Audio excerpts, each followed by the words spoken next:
There's not a crowd that doesn't know them. And we belong to them. I'm just going to do this. There. Actually, it's kind of hard to do our history in the short time that we have, just because we're all alive and we're still living the history. And you know, it's like you can't cut back on it, kind of, you know. But anyway, what I decided to do, I sat down and I just merely outlined it. And what I'll be skipping are the most interesting of details. And the history is just full. I mean, that's all there is to it almost. Wonderful stories about how our faith has been deepened as we grew into this new expression. So I'll just start with the outline and get through it in the length of time I think I have. And then we can have time to talk about anything you'd like to. And if we can't do it in a large group, we'll all be available to tell you all the stories that you can stand. You have a confessional on the other side.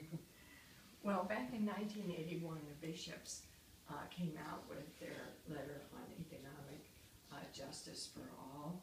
And in that is when it got really penned, the preferential option for the poor. And it seems that once this letter came out, that phrase became part of the everyday language of the church at that time. And of course, when we picked up on it in St. Louis, the three of us, our monastery of origin is St. Louis, we kind of, it wasn't just the three of us, but the whole community said, well, I wonder what that could mean for the visitation, how we could do that, because we had an academy that charged a lot of tuition, and our clientele was mostly of the wealthy. And so then it got put on Mary Virginia and Karen's heart from their prayer and spiritual direction. You know, maybe we should really think about this and do something about it. And when they shared that with me, I thought, well, boy, if both of you have the same inclinations, I'll support you in prayer, but I hadn't thought about it myself. And so we decided that we would pray once a week on a Sunday morning when we had a common time together, and it was a prayerful time for us because we had Mass at 11. So we started to pray, and we in fact did pray for 10 years. And when you look back on what happened out of that 10 years, it's like, my gosh, I didn't think our prayer was that great, you know. But the two things that came out of that prayer was that we would do whatever we would do in the visitation. If we got called to something that looked a little bit out of line, we would bring it back to the visitation. And also that we would do the bridging that I was talking about earlier. We had kind of let ourselves drift into the relationship with the wealthy and had left, not intentionally. We had done some things with relation to the poor, but our history, even our founding history in Georgetown, they had a poor school alongside their academy, and they were teaching slaves how to read when it was illegal. So we had a strong rooting in what we felt we might be called to.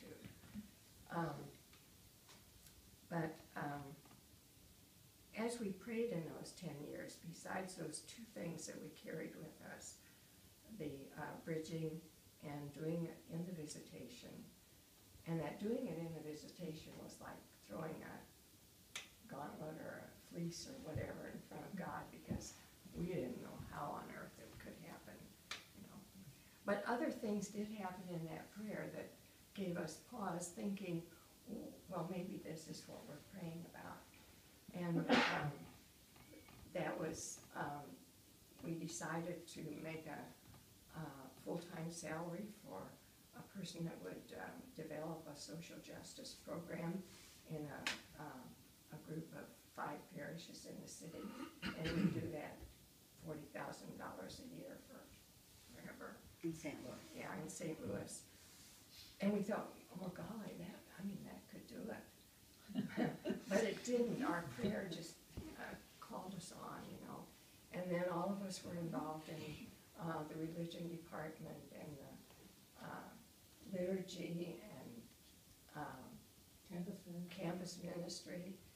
And we had started a social justice program within the school where we were creating a way for each class, and we were going to move it all the way down to the babies, where each class could learn to help their brothers and sisters in some way.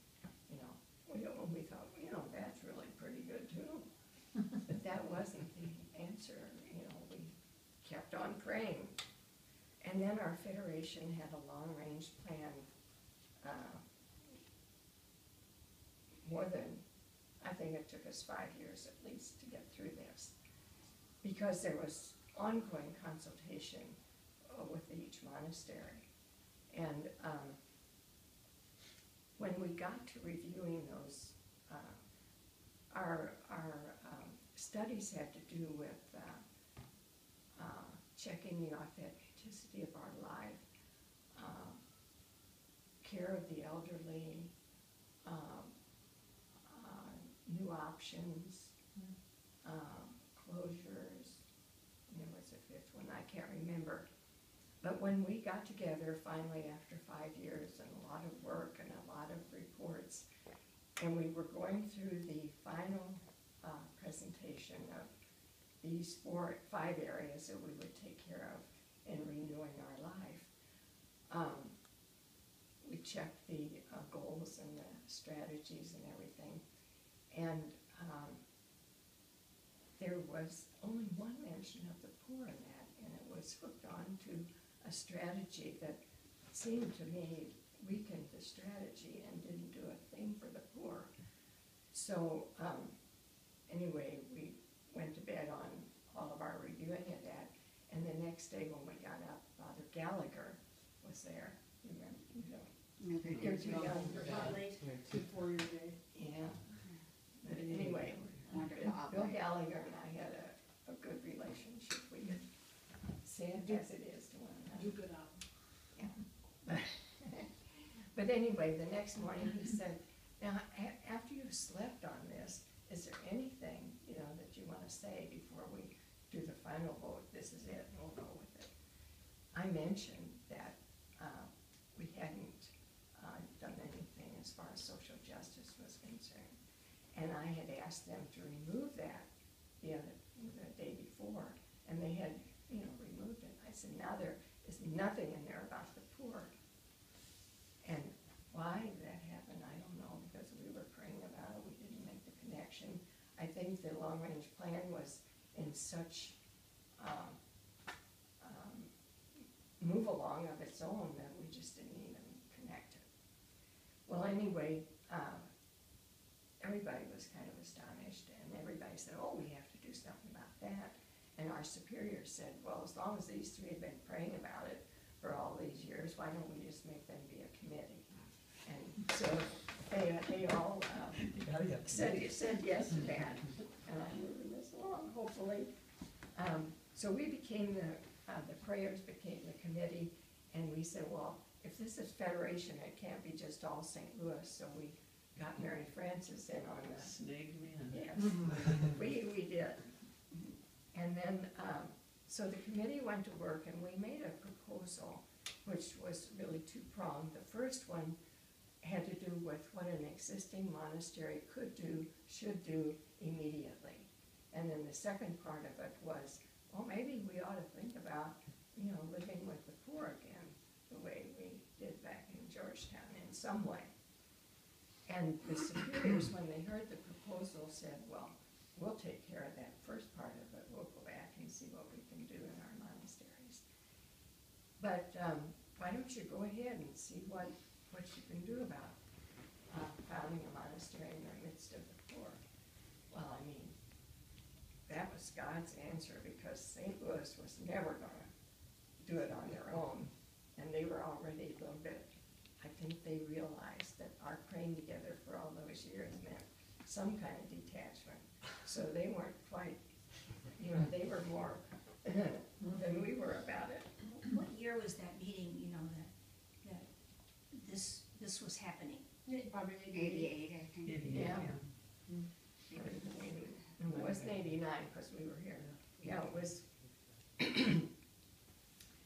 So anyway, the proposal was accepted, and then I'm not going to go into the detail about how we all Got here. got. But anyway, yes, I am got here. Uh-oh.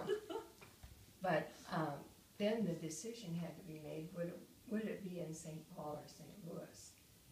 And for that, we had to have a formal discernment. And the Federation president and her council, which included most of the superiors, I think, and the committee, got together to learn how to do a discernment. With us, Yeah. yeah, yeah. We were the committee or whatever you want to call us at that point. Anyway, we went out to the country, and we had a sister that would lead us through the ignition discernment. And we had a prayer center. I'm just going to really read this because the first thing we had to do was to share with one another how we felt about the discernment. And then she asked us to remember a struggle we had with God before. And when that struggle was over, the peace and freedom that came, that would be the touchstone of our decision coming out of this discernment. And then we shared that struggle. And then we took one last look at the pros and the cons. And then she said, just put that aside, because when you go to pray, just remember that you're praying. We went off by ourselves, but we were to remember we were praying with this whole group, and not to think about the pros and cons anymore, but to just in the prayer let what seemed right come up. So we did that, and came back from that to our faith center that she had, our prayer center that she had created for us. And she said, just write down on a piece of paper which one you thought felt right. St. Paul, yeah, it was St. Paul at that time, meaning Twin Cities. St. Paul or St. Louis. And if you want to say something about how you came to that, you can, but you don't have to say anything. So we turned all our little slips in, and it was mostly St. Paul, but there were some St. Louis. And so she said, well, now we need to go back to prayer again by yourself, but including people you're here with. But this time, bring your founders into it and see what happens.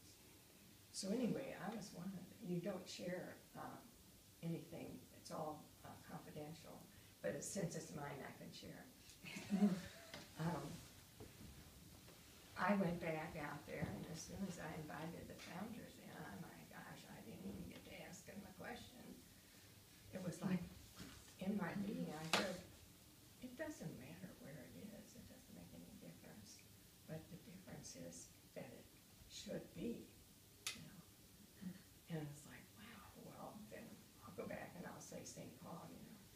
So we all came back, and the others that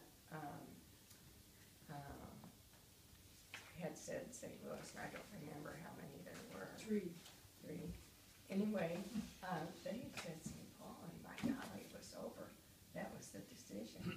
We all sucked in our breaths and began to cry. And even the people that weren't that much connected with it, because they had really never experienced a formal discernment like that, where it's like you put it out there, and you pray, and you take what happens. And that's why before you have to really check, because if you're not free, then you can't be part of the discernment, because you really have to embrace what you get. Well, then we had to come to the Twin Cities and make a discernment between Frogtown, where there was prostitution and children, and Catholic Charities thought, well, that's kind of natural for us because we're used to running a girls' school and dealing with women, and that would be one. And then the second one was Phillips, and that was primarily Native American at that time. And felt like the stability we would bring, because once you found a monastery, you're there for life, you know. And the Native Americans have had such experience with people coming for a while, and because they are so fearful in their own way, in their own right, they don't trust people for a long time. So that was part of it. And then, of course, there was near north, where there was a lot of violence, drugs, and gangs, about which we knew nothing. But because it was a concern in the Twin Cities, it got put into them. And Catholic Charities had a child development center right on the periphery, and they knew of that. So they said, well, the four of you are going to live this, so you make the discernment. And so we went up to Bob Burke's cabin and started the discernment that we had learned of formal discernment. And anyway, the prayer was unctuous and we felt free. We thought, no, anyone will be fine. Any of those will be fine with us. And so after we spent a day or two just kind of enjoying the prayer and not getting too quickly into the discernment, we decided, well, we had never talked to any of one another about the preference that we might have ourselves to these three places. I don't think we had been intentionally careful, but I think we were already beginning to be bonded in special ways that we didn't know, you know. But anyway, we decided to put the three names on a slip of paper, each one of us, and put that in the order of our preference. And we thought, oh, if we all choose the same one first, that's great, that's over then. But if you put it into a computer and mixed it up, it would have been more mixed up. We got no place with that type of. So then we prayed some more and talked over a few things just to be sure we were, you know, understanding where we each were. And then we thought, well, we'll try that again, only this time we'll leave one out. We'll just put in two preferences, and thinking that might cut it a little bit. It didn't. It shifted, but it was still so mixed up. Well, by that time, it was almost time to come back to town, and we were still commuting from St. Louis, and we had to get back down there and help run the school.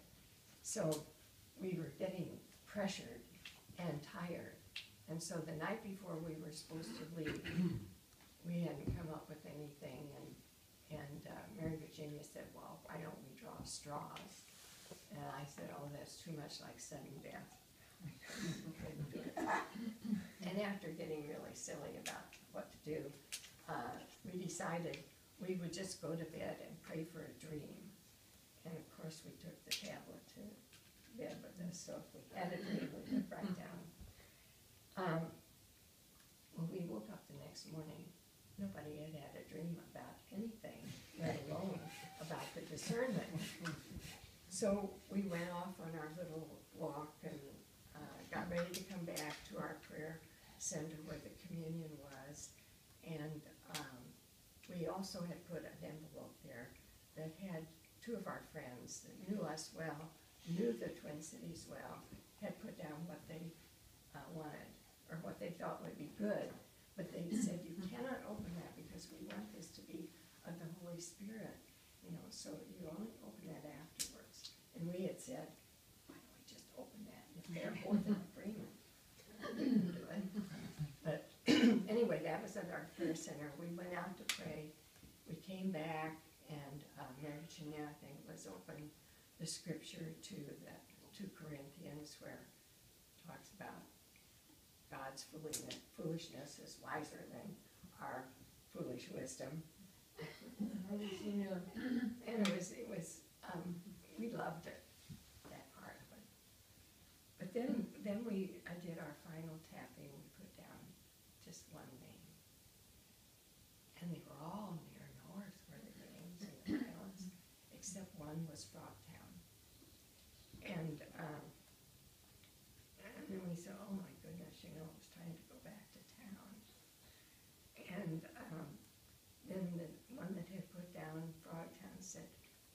because we said, well, we haven't even looked at any real estate near North. Maybe there's nothing there appropriate.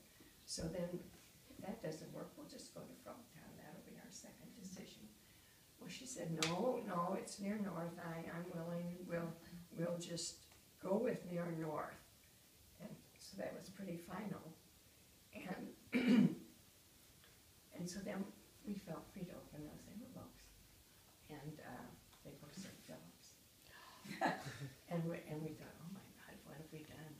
Because I think all of us probably went out there thinking, it'll probably be Frogtown. And here we had come up with this other decision. And we did not, we accepted it. We didn't have that, excitement, that we thought we would have. So we got out the wine and we They know about the wine now, for sure.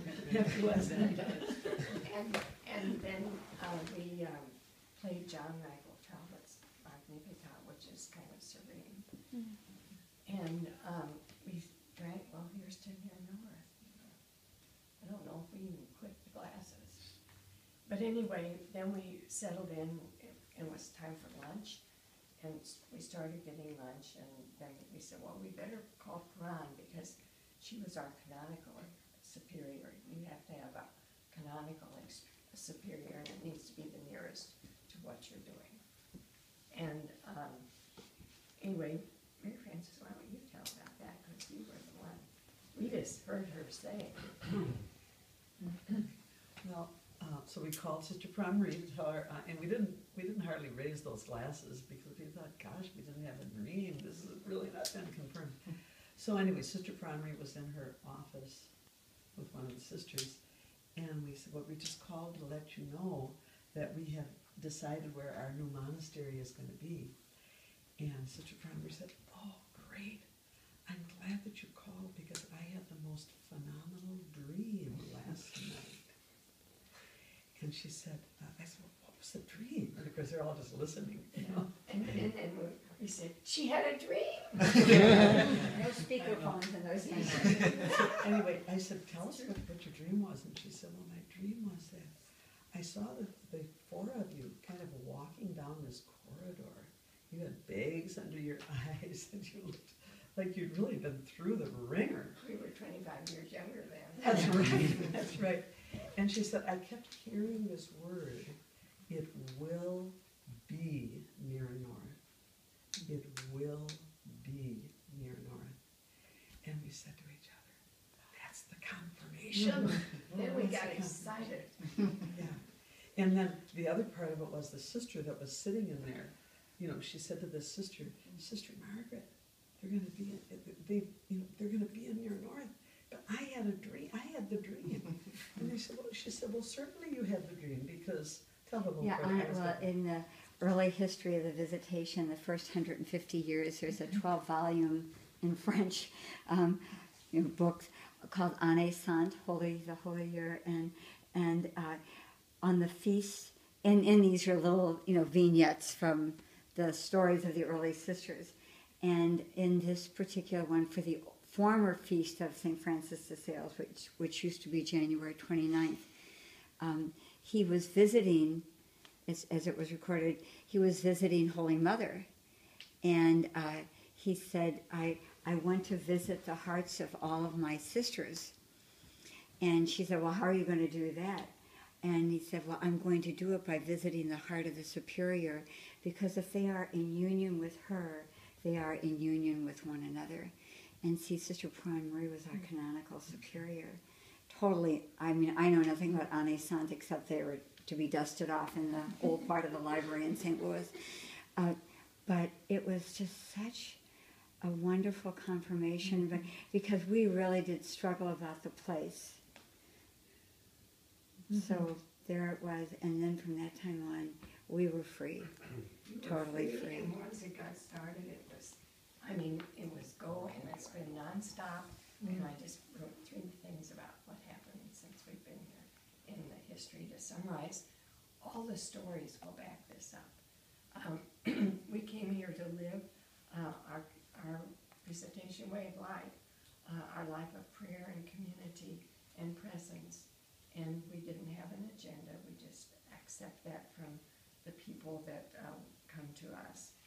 And we've learned oneness with the poor, probably in a way I didn't even know existed, because they come bearing the presence of God, Jesus. And there's been a particular effort on our part for mutuality and leadership, but actually I think that was given to us so that we could learn a mutuality with whoever. Mutuality in an absolutely inclusive way. And I know that's hard for some people, but it's what we have been called to. And we do live that maybe in ways that other people would not be able to.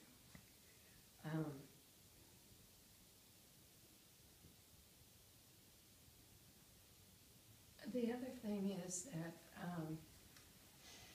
one of the, or a couple of the people that were advising us from the beginning, how are you going to be in the midst of the poor when there's no way that you can really be poor because of your background, and even if you come from a poor background, your education will not let you experience as the poor do. But I think that coming to live here, we have learned to be poor with the poor. I have, at least, wanting to meet their needs, which are so simple, but being too poor ourselves because we're faithful to our vocation of prayer and community and presence. We don't have the wealth to take care of them. And so we have to enter into that suffering of poverty with them in that way, at least, Thank you, Margaret. Thank you very much. And now Virginia and Mary Frances are